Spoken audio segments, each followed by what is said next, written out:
Olá a todos, meu nome é Maurício Landry, eu sou assistente social, especialista em dependência química e trabalho há 10 anos na Fundação Espírita Américo Bairral, no Instituto Bairral de Psiquiatria, onde eu coordeno a Comunidade Terapêutica Rural Santa Carlota.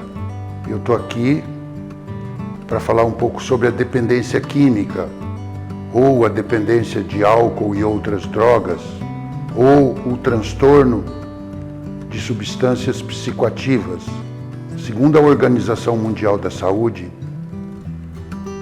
a dependência química é considerada um transtorno grave, uma doença grave, que modifica a estrutura e o funcionamento do cérebro.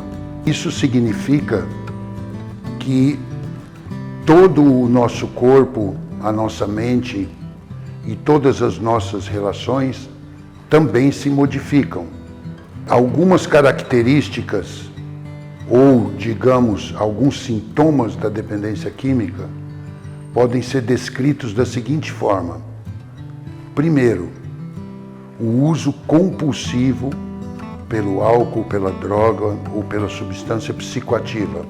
Um uso de uma certa forma com uma tentativa de controle, mas ele acaba acontecendo compulsivamente e descontroladamente.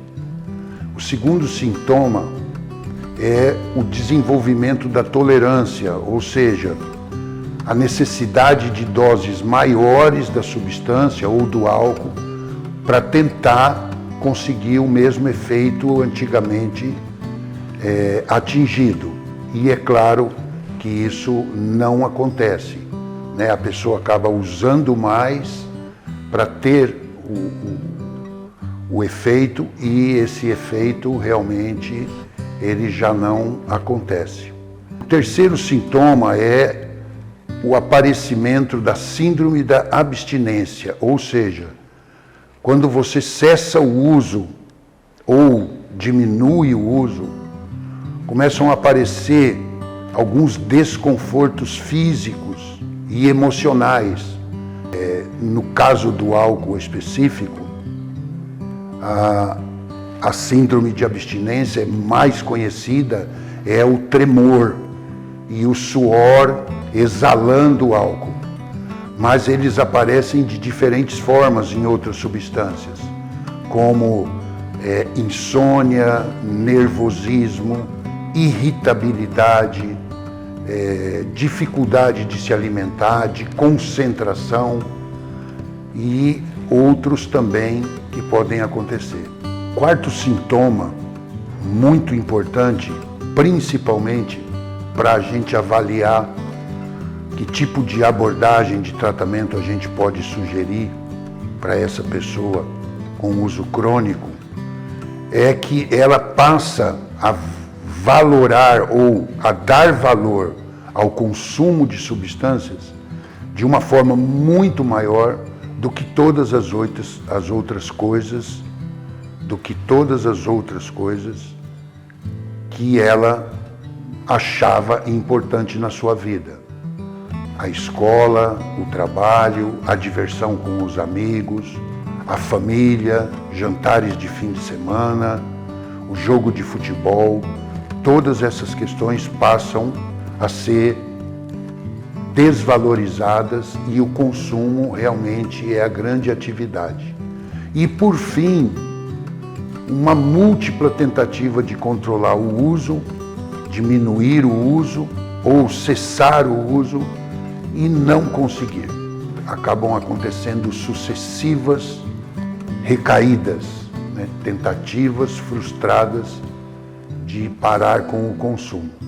Para algumas dessas pessoas que têm esses sintomas, quanto mais sintomas elas tiver, maior a gravidade do comprometimento da dependência química. E com certeza a necessidade de um tratamento talvez mais intensivo, não descartando inclusive a possibilidade de uma internação ou um acolhimento numa comunidade terapêutica. Alguns riscos que podem ajudar a pessoa a desenvolver a dependência química são riscos que nós estamos o tempo todo convivendo com eles.